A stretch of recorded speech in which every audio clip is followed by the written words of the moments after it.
All right. Live. We are live. How's it going, guys? Got a little bit of a gotcha video today. We've been talking a lot about the feelings and the sort of the social implications of OP and sort of the bigger picture, what to do in your life kind of stuff lately on these videos from the YouTube channel, right? They all sort of zeitgeistly inform each other, if you want to put it that way. But I wanted to make a video today that I've been wanting to make for a while that's very parts oriented. In the sense that we're not talking about, how to get a job, how to not be an idiot in your 20s. I still think that there is plenty to be mined from that, but like those kinds of conversations are very much, you got to think about it and then walk away from it and then come back to it and then walk away, right? It's very much a process like that. So this is just to give ourselves a little break from the heady whateverness. But this is still a gotcha video because as you may recognize, single observers and double deciders are technically the same thing. Whoa! So then what's even the point in trying to break this down, right? Because as far as I know, Dave and Shan have not really been talking about this thing as difference. They've talked a lot, obviously, about single observer versus single decider, double observer versus double decider, right? But like, I'm curious to see if there is anything to be mined from thinking of single observer and double decider as being fundamentally different. Okay, so before we even get into like redefining the terms, let's just like lay the foundation just to remind ourselves. A single observer / double decider is anybody who is either an EP or an IJ, right? Regardless of your savior functions, regardless of whether you're a jumper, regardless of glass, lizard, fucking whatever, if you have your first function as being an observer, whether it is your NE, your SE, your NI, or your SI, you are a single observer / double decider. So where does the double decider nomenclature come in? It refers to the middle two functions, right? The auxiliary and the tertiary function, if you're into that kind of labeling, man. So if your first function is an observer, then your last function also must be an observer. That is its complementary opposite, right? So I am lead NI, that's my first function. So then my last function is going to be SE. If I were lead NE, my last function would be SI, right? It's that binary coin that we're always trying to look for. So the double deciderness in that refers to the middle two functions, right? So it's your TE and your FI, or your FE and your TI. And again, this has nothing to do with, are you blast first? And is your savior decider, the introverted one? Are you a lead sleep IJ? None of that matters. All that we care about is, are you an EP or an IJ? That'll make you a single observer / double decider. But the more I started to unpack this, and the more that I tried to really think about what the hell was going on here and what I was seeing, what they were seeing, why I am so extroverted beyond being super cranked up, or even like, so I'm using myself as an example, right? So I'm a glass lizard, INTJ. I have sleep last, which means that I am double activating on my play. I'm cranked the hell up. I got just a ton of extroverted energy, and I'm a lead blaster. So like, I'm gonna talk at you whether you want me to or not. Right. And, it's the more that I've been thinking about it is, trying to watch other people and sort of watching the difference between like, what's the difference between me being self-effacing versus someone like Russell Brand being really self-effacing? Like, is there a meaningful difference there? If so, what is it? How can you tell, when one person is doing one thing versus another. Like, again, just trying to figure out what the hell is going on. And one thing that I have observed, and again, I'm just going to use our IJ friends as an example. When you have your first function double activated, period, and especially if it's attached to both of your savior animals, now you are really going to seem like a single observer, right? Because now you are loading up so much energy into that big honking observer at the top of your function stack, right? And I think, you could make an argument that, obviously if it's attached to both of your savior animals, now you're like very clearly, very obviously single observer. But I think that to an extent, like, I'm generally willing to call somebody who is not a glass, right? So let's say they're an IJ and they are blast, play, and then sleep third. So there's still, so someone like Brene Brown, right? She is still doubling up on her lead function. Her last function is only getting one activation. It happens to be attached to a savior animal, but like not really. Like, she is very much by the book about the data. That is what she runs to. Her big life discovery is like feelings and patterns and intuitions and vulnerability and openness to chaos, right? But she is still very, very much like singular lensed about the things, right? About how she sees the world. But I think that there's a way that you can think of yourself and think of others as sort of which game do they like playing more, right? So someone like Dave, I would never in a million years really call him a true double decider.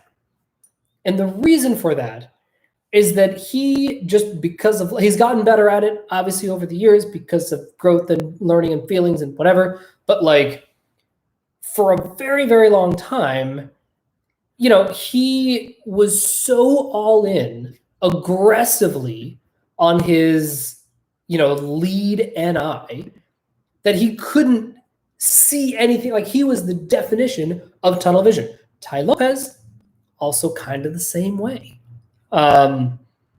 He's, again, very, very single-minded, very, very much. And again, part of that is just missing consume will just fucking do that to you. But I know people who are missing play as well, right? Who are IJs, again, doubling up on their first function, right? Like the blast, sleep, consume IJs, or the turn down version of it. And same with them. There really is this sort of like single-mindedness about what it is that they're trying to accomplish, their vision, their whatever. And I think that, the biggest difference I've seen, and I know that we're delving into anecdote territory, and I know that I talk about the parts, but like, this is something that I've been keeping in mind that I encourage you all to like keep in mind as well. And I, even just for my own selfish gain, like, understanding this weird thing that I'm seeing better. When I think of the single observers, right? Like the wackadoo IJs, I'm not calling them sociopaths. I'm not. But there does seem to be a really, really strong bent on this idea of like, the people don't matter. And it is very, again, I'm just thinking in particular of like the IJs that I've seen. It can get like very fatalistic and very, whatever. People suck. People are terrible. I sort of think of the there's a great episode. This past week's episode of Westworld was incredible, but I think it was either this week or the week before. It might have been the week before.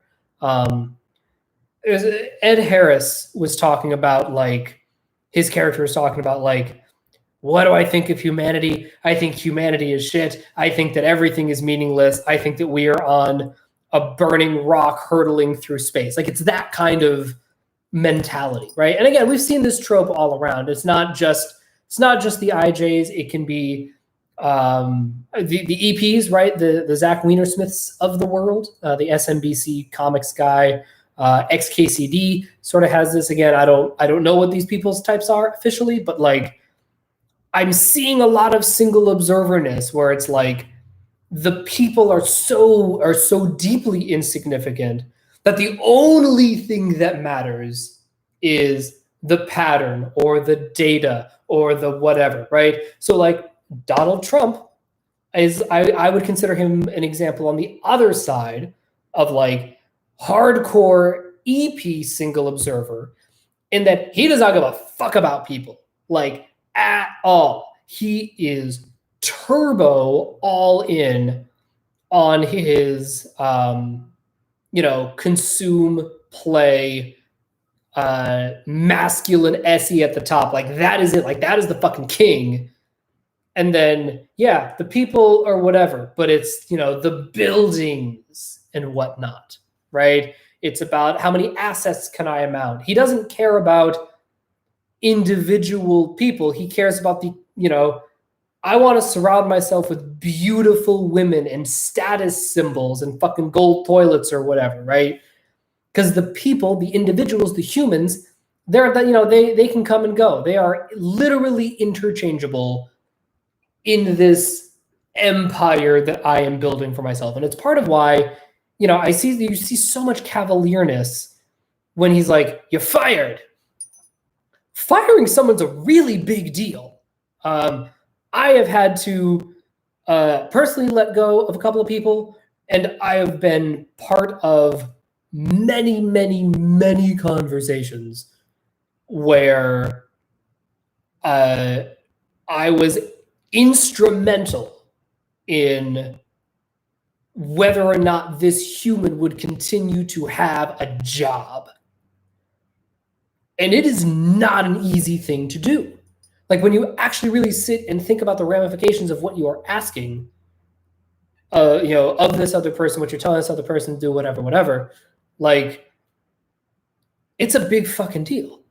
But I bring this up in context of Donald Trump because he just has no problem with it and no concept of like individual people and the plight of the individual person, right? He cares about much bigger things. And again, part of that is narcissism. Part of that is alleged sociopathy, whatever. Like, we're not going to get into that side of it. But just from an OP standpoint, that to me is like single observer behavior.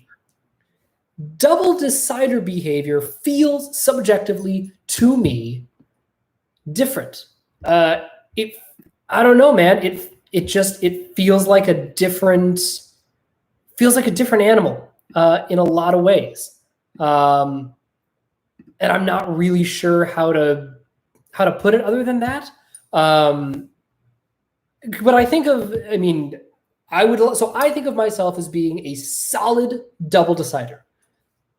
I am actually not great at single observing. I can do it. I don't love it. I would much, much, much rather double decide. My happy place in life, in business, in fucking whatever, is being able to go, I see your side of the story. And I also see where you're coming from. What about this as a compromise that makes you and you happy?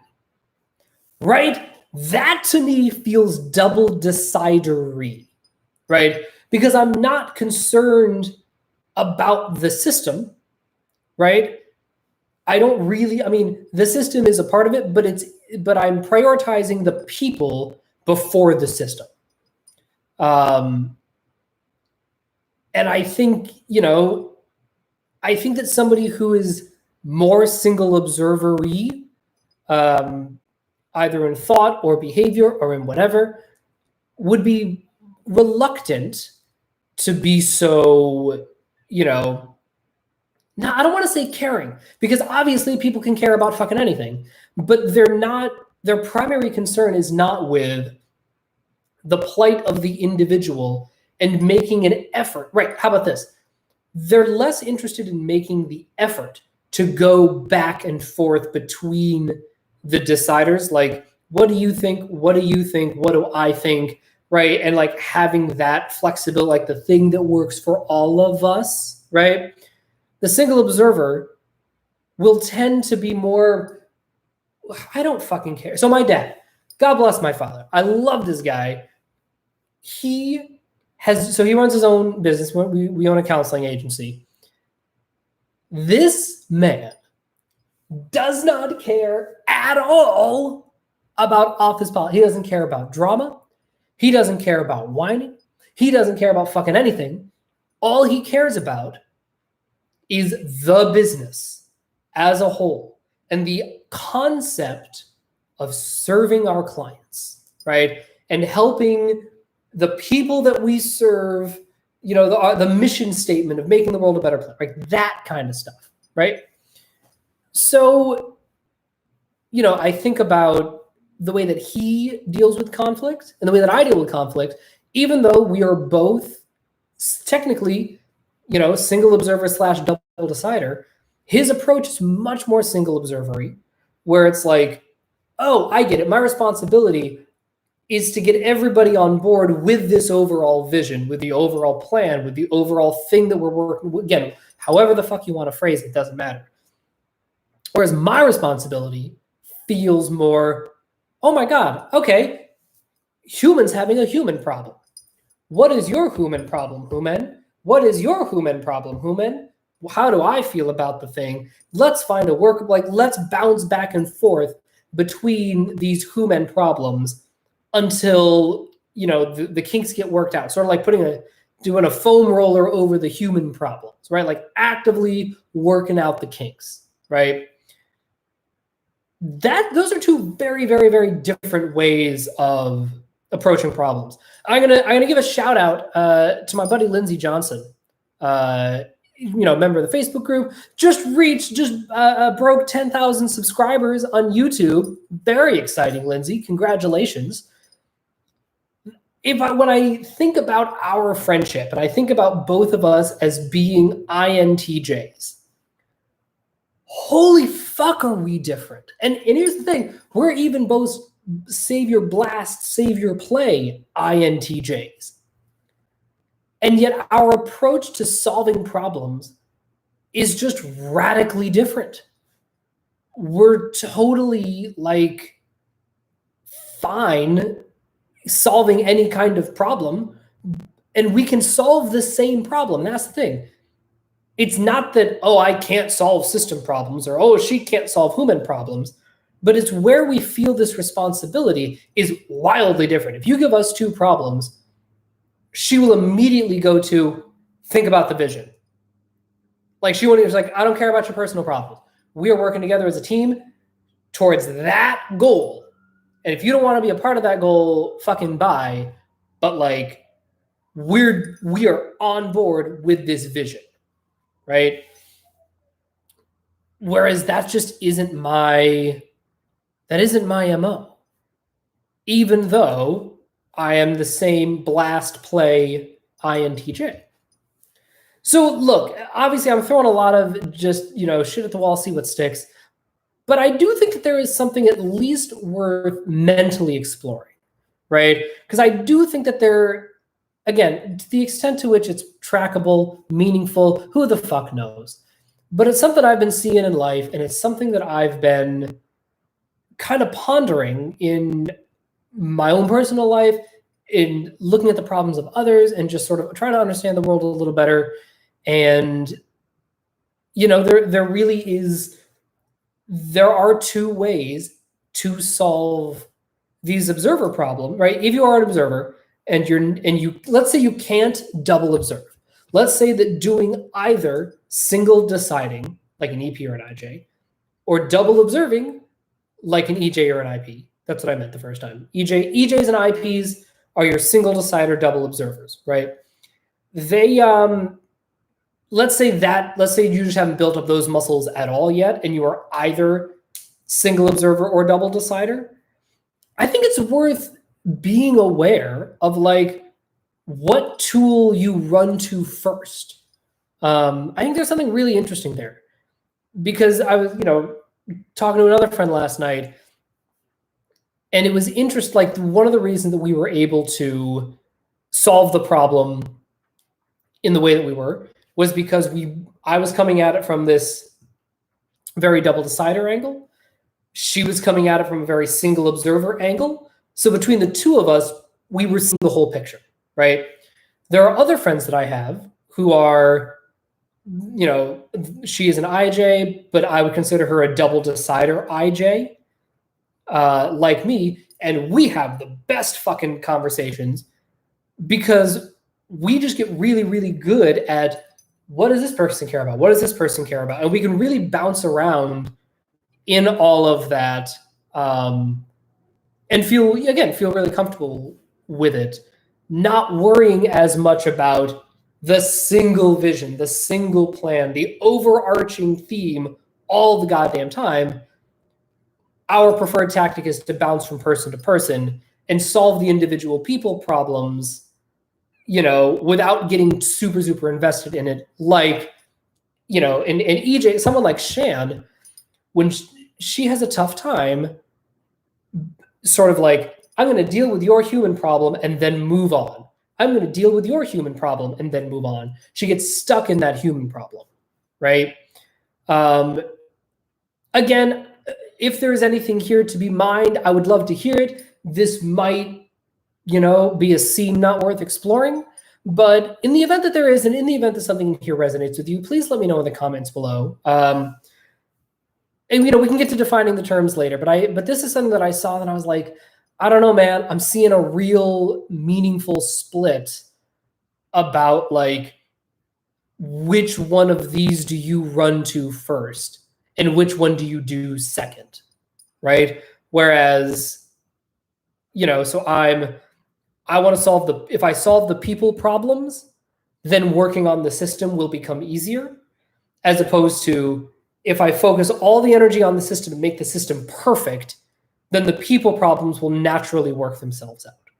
So let me know what you think in the comments below, and I will talk to you guys later. Bye.